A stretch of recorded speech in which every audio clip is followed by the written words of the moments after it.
Welcome and thank you for watching. This is the London system versus chess.com bot Hans 1000, and this is game 2. Right below us here is the template that we use for the London setup to help guide us in our opening moves. So let's begin. The London opens with d4, knight f6, bishop f4, g6, possibly looking at a fianchetto with the dark square bishop,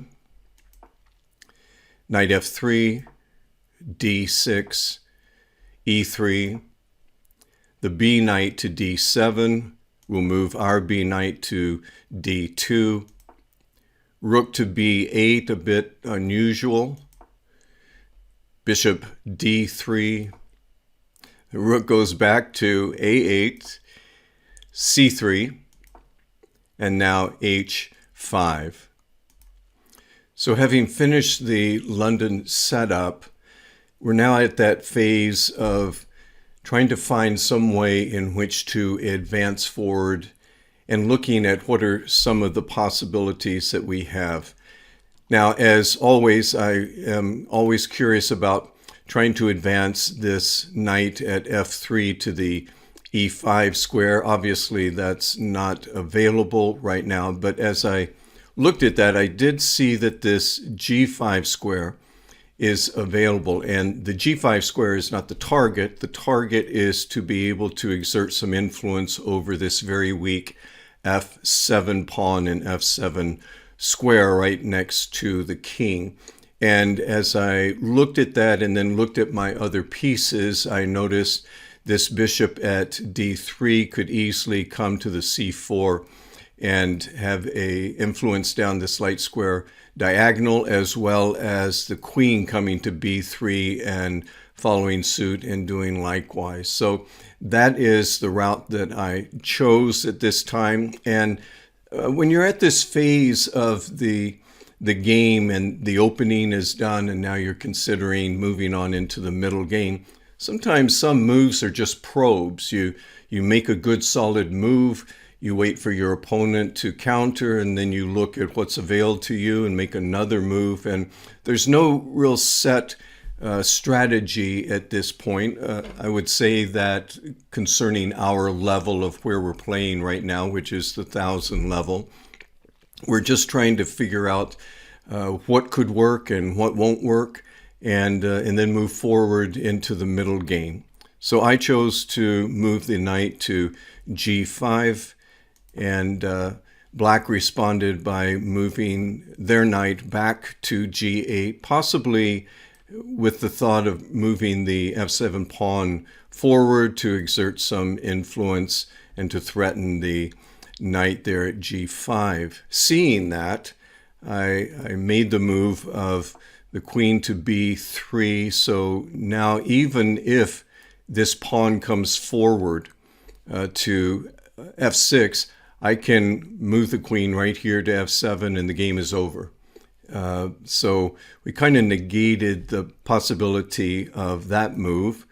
And Black responds with e6, lending some resistance here and another obstacle to try and get through to protect that f7 square. So looking at the setup right now, I remember just kind of coming up with a blank of what to do, and so I thought, well, I'll just go ahead and advance some pieces and just make some good solid moves. But there is a possibility of a move that I did miss, and that was taking this light square bishop at d3 and actually taking the pawn at g6. The response might be to take back with the f7 pawn, leaving this pawn here at e6 without protection, and then running the queen down here. Not sure if that would have unfolded in the game, but certainly it was a possibility that I didn't consider at the time. Rather, I chose to move the knight at d2 to f3, and again, it's just a good solid move, lending some support to the other knight at g5. Black responds with moving the knight to e7. So I'll just go ahead and castle, get my king to safety again. I wasn't seeing any real way forward right now. Black responds with bringing the rook to h8 or h6. And now I start looking at this pawn structure. And as we have talked about in past games, one of the best ways to kind of break through all of this is just start advancing your own pawns and try to find some way in which to break through. So I determined to go ahead and do that, moving to e4. And Black responds by moving the rook back to b8. This is the second venture there in that square. So I see this opportunity that I have to move the rook to e1 and begin to exert some influence down the e file. So I'll go ahead and do that again. It's just a good, solid move, nothing earth-shaking right now. There's no breakthroughs, but it's just a good, solid move because I, at the time, didn't see anything else that looked good. Black responds with h4. And now I can just go ahead and keep pushing this e pawn forward. Black responds by kind of negating the possibility of a take-take scenario by moving the pawn to d5. So we'll once again take stock of this pawn structure in the middle of the board and how we might break through. As we've seen in past games, one way to do that is just simply to attack the edge of it. So we go ahead and move our c-pawn to c4, threatening to take or make some exchange here. Black responds with c6, opening up this dark square diagonal for the queen, which could target down here. So I'm going to kind of head that off at the pass, so to speak, bring my dark square bishop down to d2 to ensure that the queen doesn't end up at that square. Black responds by taking the pawn at c4, and I will take with the bishop.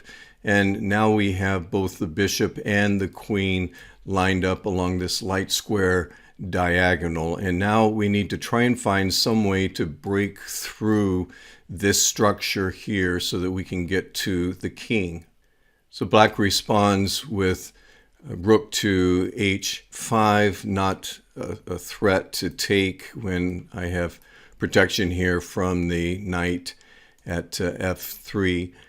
However, the opportunity for my bishop to come down, make a sacrifice, take this pawn at e6, and then maybe this pawn takes back, and then I take back with the queen would put me in a wonderful position. So I tried that here. And to my surprise, Black responded with knight to f5. And I recall at the time this was a curious move that I couldn't quite figure out the purpose of. And I remember spending 15 minutes or so on trying to figure out what's going on. What is the game here that Black is playing? And I just couldn't come up with anything.